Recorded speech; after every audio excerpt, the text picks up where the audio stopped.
Morning, everybody. I'm sitting here at Low Gap Shelter. Got in at midnight last night.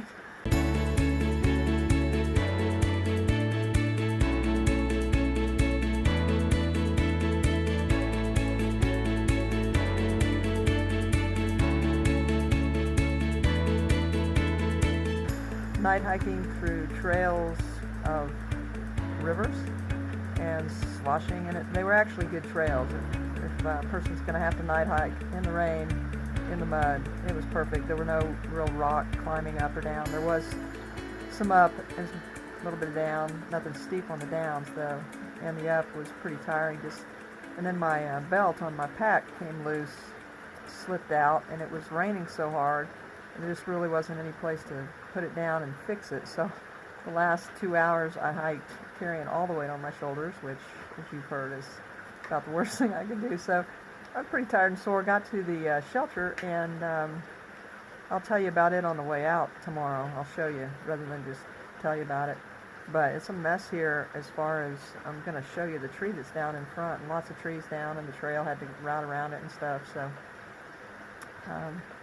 anyway, but I did decide to just take a zero at the shelter today to let my body recoup, to kind of dry me out, and then from here to Dix Creek Gas, I'm basically just going to go from shelter to shelter, and that'll be a whole lot easier than trying to set up the tent in the rain, which I'll do when I have to do, but if I don't have to do it, then it would be better. So G is back in Louisville and doing what he went back home to do, getting started at it, and I'm enjoying being out here. Today is overcast and raining, and it was supposed to be thunderstorms, but we really haven't had thunderstorms, so it would have been an okay day to hike, but my body needed to recuperate, and I definitely need to work on this pack and make sure I get it fixed. So while here, this is really cool. Once again, I met somebody that I met last year going through Virginia. We ended up at a Trail Magic hamburger cookout, and then went to use showers and laundry at a hostel that she ended up staying at. So I'm going to let you meet this really cool woman and let her tell you her story, because I think it's just great, whatever she wants to share. So in a few minutes after she finishes her break over there, Perfect Storm's going to come over and talk to us. So we'll have that for you in a moment. So everybody have a blessed day. Get out and hike. So I'm here with Perfect Storm, and that's Nickel over there. Nickel, you give me permission to put this on YouTube? Yes, ma'am. Okay, and Perfect Storm? Oh, absolutely. Great. So last year we were going through Virginia, and at Highway 42 to Bland there was a burger cookout. Oh. And tell us about, everybody says, quote, the trail provides. What happened? Yes. That particular day, I've told this story so many times, and people look at me like I'm lying because it's just too magical to be real. And I'm so glad I ran into her, because she was there and she's my proof. The trail really does provide. We hiked, it was raining, it was miserable, it was horrible. We finally got to the pavilion. I was in a hammock, couldn't find a place to hang my hammock. Paint Splash and I wound up hanging on these cliffs over the mud. We're getting out of the hammock, we had to like lock our arms, and oh my God! I was laying in the hammock that night with the rain everywhere because I couldn't pitch my tarp because I was on a cliff. And I kept telling my friend Paint Splash, I don't care which way I hitchhike on that road, but I'm getting a hamburger tomorrow. And I kept saying it over and over. I was real angry because I'd had a horrible day. About 7:30, 8 o'clock in the morning, Paint and I woke up and sat up in our hammock, and we're like, is that hamburgers? Jump out of our hammock, which took a while because we're dangling off the side of a cliff. And we run around the corner, and there's these angels from Arkansas, some church from Arkansas in the middle of nowhere, Virginia, at 7:30 in the morning, making quesadillas, cheeseburgers, hamburgers, omelets. They have like 6 tables of full resupply for everyone, and the most amazing people just hanging out all day. And we took the shuttle to the American Dreamer hostel from there. You want to go there. Beautiful. This man, I can't remember his name, but he cooks homemade from scratch breakfast and dinner, and you'll be in the most amazing house you've ever seen. It's that whole experience started off so horrible, and I just hated life, and I woke up to the greatest day ever. Well, that's pretty cool. And he's a no drinking, no smoking, no cussing. Absolutely. And you sign a paper going over there saying that. You but sign and release. Is it worth going with those kind of standards? Oh, absolutely. Yeah. I cuss, I drink. Well, I don't drink. I don't know why that even came out of my mouth. But I cuss and I smoke. Yeah. But I'm also respectful enough. He has about a half-mile driveway, which is one heck of a climb. But I'm telling you, it was worth it to stay there. We hiked our butts down to the end of the driveway and smoked our cigarettes and went back up. And we were on our best behavior there. It's absolutely worth it. He was really a neat guy. He was amazing. Wasn't he nice? Yes. He was so sweet, and he had the most amazing stories to tell about him and his wife. And he's a former thru hiker, too. So Cool. I love dealing with former thru hikers. They're so informative. So you thru hiked last year, and you summited. I summited. I did thru hike. However, I did yellow blaze over a few places because I had some issues back home I had to keep leaving and going and dealing with. So I'm back out here again this year, and I'm going to thru hike it and make sure I hit the parts I had to jump over last year. So she has this theory when she's hiking that, don't rush, take your time. And there's a lot to see along the trail that most thru hikers never stop and see. And I should have asked you this ahead of time so you could decide, but are there any things maybe in Georgia and North Carolina that you can think of that would be special that most people don't tend to do when they're thru hiking? I guess in this area, this year I found the Whirl-A-Wheel. After you pass Three Forks and the last Bitten McKay sign, I'd say it's about 2 miles past the last, the Long Falls? After Long Creek Falls, yes. Follow the signs to the cemetery. There's restrooms there. There's a pavilion. The cemetery itself is really, really cool. Some of the graves and headstones in there are made out of like stones. They're from the 1800s. There's also some recent ones. They have a great fire pit there. It is being provided by a church, so you want to make sure you're on your best behavior. When Nicola and I wound up through there, when we first got there were cigarette butts everywhere. And since we are smokers, we don't want to get the blame for other people's cigarette butts. We picked up everybody's cigarette butts. And I did a little video about telling people not to be this guy. I love it. That's great. But they have bathrooms and everything, and it's really, really cool. And it's on a little hilltop, but it's in a valley, so it's really good for wind protection. We spent the night there, a rainy night there, and we're quite comfortable. Well, that's really neat. And we're not going to tell you how much her pack weighs, but she does carry a very heavy pack, but she made it through last year and is going to make it again this year. And the reason you carry a heavy pack is there's just stuff you want, right? Yeah, I use everything. I typically have between 55 and 65 pounds on my back. I have no shame. I'm proud of everything in my pack. Everything in my pack allows me to go down each one of those side trails and see what's at the end of those. You can be a purist and still enjoy the side trails. Yes. There's some amazing stuff. I've rolled into shelters and asked people, "Oh my God, did you guys see those waterfalls? That was so cool." And everybody turn around and look at me with a completely lost look on their face. Like, what waterfalls? It's like, well, there was a trail back there. You can be a purist, take that trail, have you some fun, come right back up the same trail to the same spot and keep it pushing. I was out here 8.5 months last year. I did a lot of camping. I followed a lot of the side trails, and some of my favorite parts actually were down the side trails. So she didn't just thru hike the AT, but she enjoyed the trail and the experiences around it that were there and that were available. And if you have the time, and if you enjoy that sort of thing, it's a great way to, there's more than one way to hike the Appalachian Trail. Well, thank you so much, and I'm so happy I ran into you I again. know, me too. It's been great. I can't wait to let Paige splash. No, I ran into you. She's gonna hate she missed you. Well, you tell her I said hello. I shall. All right. Good morning, everybody. It is Monday morning. Spent the day here yesterday with Nickel and Perfect Storm. And we're all leaving out this morning, heading from Low Gap Shelter to Blue Mountain Shelter, and it's really wet and it's really cold, so that's all you get from me right now. So I do want to show you this tree and show you what it looks like here real fast, just a quick 360, and that'll be it, and then we'll talk later. I'm really sorry I missed the mouse that just ran by on the shelter floor, but anyway, here's the Low Gap Shelter. Nickel and perfect storm. And this is what is our view. Check it out. You cannot tell how huge that tree is. Huge. They're down everywhere over here. And Perfect Storm told me that there was some northeastern wind that came through or something. In December, there were some locals here at the shelter when we got here, and they were telling us that there were some really bad storms that came through in December with 70-mile-an-hour wind gusts, and this area just got really damaged. There's a lot of damage. Wow. So back in December, this really windy storm, 70-mile-an-hour winds, and that's what led to that. And this has been our view. And no, I don't like hiking in the rain. I mean, I don't mind hiking in the rain, but I don't like camping in the rain. And no, I don't like putting on cold, wet clothes. And yes, I finally learned that there's no way to stay dry. So all you people that can say, I told you so now, and I got it. But anyway, talk to you later.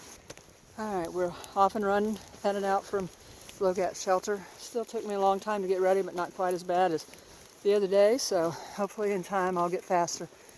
No little campsite just as you pass the Low Gap Shelter road.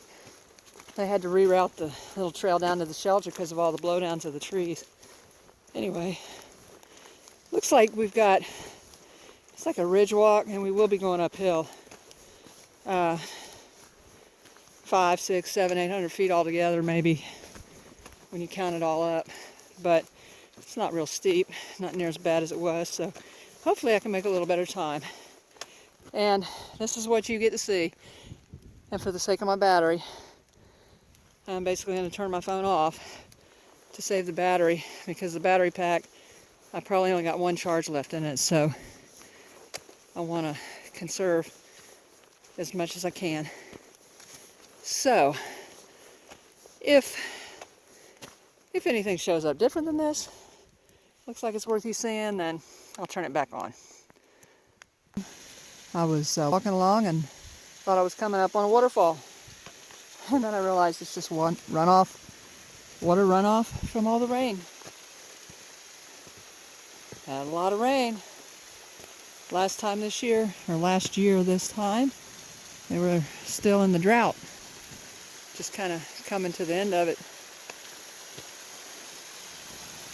Hikers were having to be real careful about their water. Well, folks, I can tell you that on February 12th, you don't have to worry about water in this part of Georgia. Thought I'd let you see what the trail looks like. It's not raining at the moment. I'll show you what it's doing in a moment. Anyway, steady, low-grade uphill. I think it's pretty much like this all the way to Blue Mountain Shelter. Some slightly level, 50 feet or so, but mostly just steady uphill. Haven't really hit a downhill yet. Anyway, we knew this was happening today because of the weather info we had.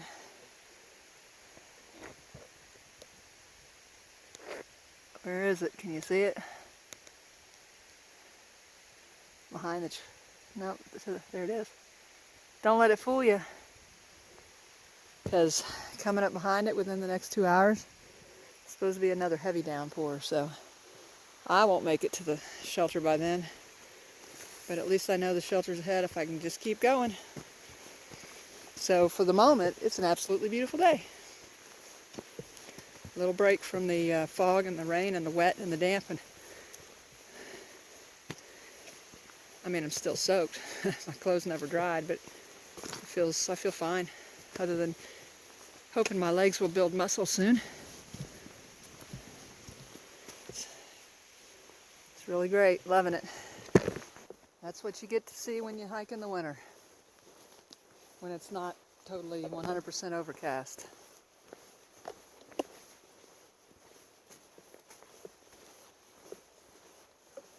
Winter and early spring.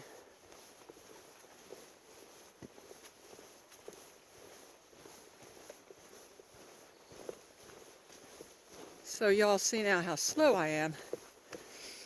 With the lightweight pack even, I was only doing 1 mile an hour in the beginning. Now I have the heavy pack, and today is pretty pretty much steady uphill, but nothing really steep. But I'm trying to keep that average up around 1 mile an hour, close to it. So I'm getting stronger. And what I know is that, you know, I'm 66. When I was about 59, 58 years old, I came down with this massive, severe, debilitating nausea, and I kept working until I hit 62, but I was so sick that I would drag myself into patients' homes and out, sit in the car, stop at places where I could park and just lay my head back and rest a few minutes, and then get back up and go to the next patient's house. And then at home, I was either in a recliner, which helped my back in addition to the nausea, or in the bed with a wedge behind me. And basically, it was the only thing that I could do and not be so overcome by the nausea and how awful it was. So for 6 years, I did nothing. And at 64, we decided to hike. So we started, I started walking in a cemetery with hills. And this is for those of you who haven't watched our introduction video or the other videos from our health hike last season. But anyway, so I started walking. It had one 80-foot hill and one couple of 50-foot hills. And I was wearing a 30 to 35 pound pack to do it. I worked up to that.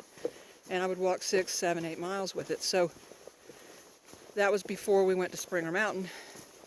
Before we went to Amicalola.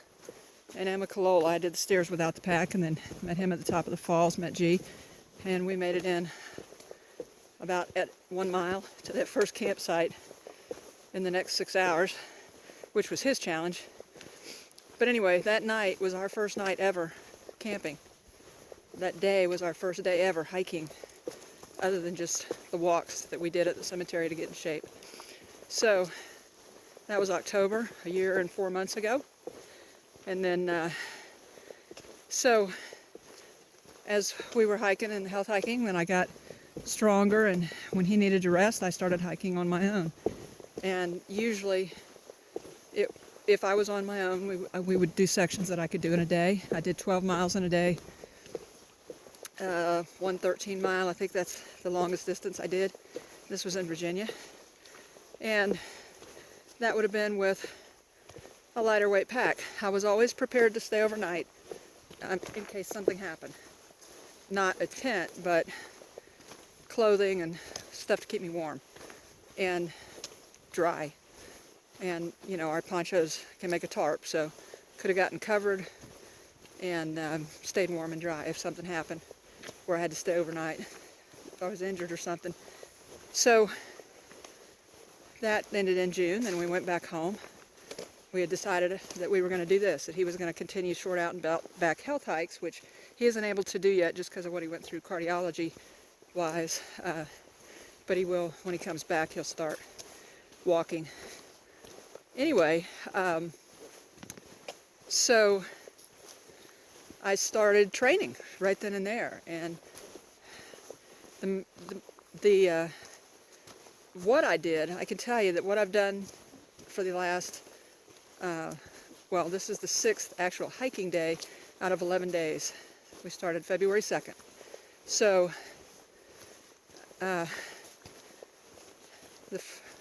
getting to Neal Gap at a speed that was, pushing me as hard as I could go with a 20, 25 pound pack. I didn't want to go down to nothing because I knew I had to build up strength still. And I averaged 1 mile an hour on those 3 days. And then starting out with a heavy pack from Neal Gap on my own, half a mile an hour with this 150 pound pack. So today, this is mostly a ridge walk, but it is a pretty steady uphill. So I feel pretty good about what I'm doing, but I can tell you that if I hadn't done what I did, then there's no way I would be doing as well as I'm doing. So, if you're younger and you're thinking, well, she worked out and did all that stuff, and she's still only going 1 mile an hour and can barely crawl down the trail. I'm 66 years old, and for 6 years I did nothing. It takes a long time to develop strength in an older body that was debilitated and became totally sedentary. So, depending on your age, depending on how much activity you have in your life, I mean, you know, if I was 64 years old when we started hiking, 65, whatever, and I had been playing tennis 3 and 4 and 5 times a week, like I did before I got sick, then it wouldn't have been near as hard. I would have already had upper body strength. I would have already had leg strength. I was a tennis player who tended to squat down really low to hit balls. I loved doing that. I loved coming up to the net, going back to the baseline, running, jumping. Well, I didn't jump anymore because of my knees, but even though I hit a one-handed backhand, I had learned a two-hand just for fun, for kicks, and because I wanted to get my left arm involved more to help build muscle in it. So I mean, I was using, you know, all the muscles of the body really to play a sport. The serve, I had a big stretching, big full serve, and in fact, most of the women couldn't return my serve in the leagues that I played in. So, you know, I was doing something that if I had started hiking after that, it would have been a totally different story. So what I'm saying to you is, see, I hear the rain. Here it comes. Or is that just wind? Oh, no, it's a little waterfall again. Runoff. Thank goodness. Our little 2-hour weather thing showed sun and a cloud, and then it said heavy rainfall. So we were like, okay, so it's been cloudy with moderate rain. Now it's going to be sunny with heavy rain. That's interesting. So I'm expecting a heavy rain to just come blowing in here any day, any minute, any hour. I don't know. Anyway, my point is that while you can't totally get in shape for the trail, you can't strengthen the muscles that are going to be turned backwards and forwards and right and up and down and all of those things. You can't train necessarily for the amount of pain that you have to deal with. You can get your body in the best condition possible so that when you have to deal with those things, you're going to be able to deal with them. And I will preach that forever and ever. I think what's going to happen with me is, you know, there's limits on how far and how strong I can get. There'll be limits on how fast I can go just with the body that I have. But I do believe that over the next few months, that if I can manage to hang on through these really difficult miles, that eventually these muscles are going to kick in. I'm drinking protein drink every day. The bounce boxes I have the protein drink. I drink Gatorade to give me energy during the day, and it prevents Charlie horses in my calves and thighs at night. And I have lots of protein bars, and chocolate's about the only kind I like. So I get my chocolate fix and my protein all day long to try to build these muscles. And I haven't really felt much like eating, which is common for everybody when we start out. But I'm just forcing myself to. I do have a couple of meals to eat at night that, you know, just for a little variety. But for the most part for me, while I want the carbs for energy, I'm mostly trying to build protein to build muscle, or get protein in to build muscle, because what I need is more muscle. I'm going up these hills, and because I did those stairs, there's no doubt in my mind, I'm not getting worn out and having to stop because of my breathing. I'm having to stop because of my muscles. So that's the nurse in me sounding real like I know it all. Sorry for the voice if it sounds kind of like that. I blame my mother. I got it from her. But she really did pretty much know it all. I mean, she was a really smart lady. She knew a lot of things. But I don't know near as much as she did. But my point is, when I start talking about things like this, that nurse voice teaching, trying to tell people how it is, tends to come out. So please forgive me if that does, because that's not the way my heart feels. That's not the way my mind feels. That's not what I'm thinking. I'm just a newbie out here, total rookie, trying to hang on through a very difficult season of getting this body strong enough so that I can actually withstand over time. But here's the good news, and none of that's really bad news, it's just the way things are. But anyway, we get another waterfall. Look at that. I mean, that's not really bad news, it's just, you know, that's the challenge. We'll call it a challenge, not bad news, just a challenge. So here's the cool thing.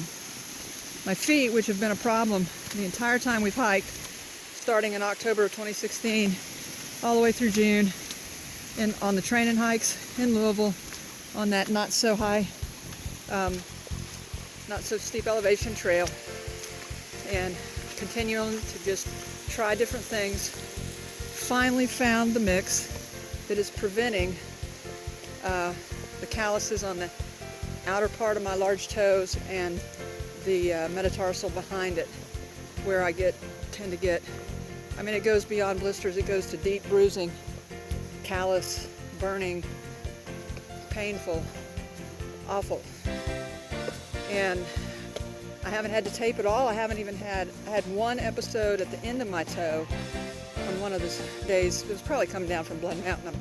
After coming down from Blood Mountain. The end of my toes were a little red.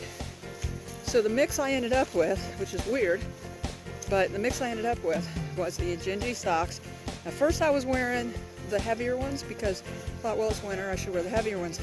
But I decided they're a little rough on my feet, so I switched to just the lightweight ones.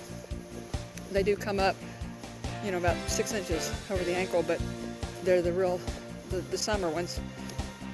And then sealskin socks, the almost knee-high sealskin socks. Not the hydroponic mid-calf ones, but and they keep my feet warm when it's cold, they keep them dry when it's wet, and yes, my Gore-Tex boots did get a little water in them in all this rain, not super bad, but because my feet are dry, I know I'm okay. But anyway, the mix of the AndG sock and the sealskin sock on top of it seems to have solved this problem that I've had for an ongoing basis and tried 14 different things to solve. So I'm very excited about that. In fact, for the summer, I probably will get the lower cut sealskin. I know there's Gore-Tex socks out there too, but it's not really about the fact that they're waterproof. It's about whatever's in them that gives whatever I need, cushioning, preventing sliding. I don't know. Something is making this mix work so that I'm not having the feet problems. Super, wonderful, absolutely great.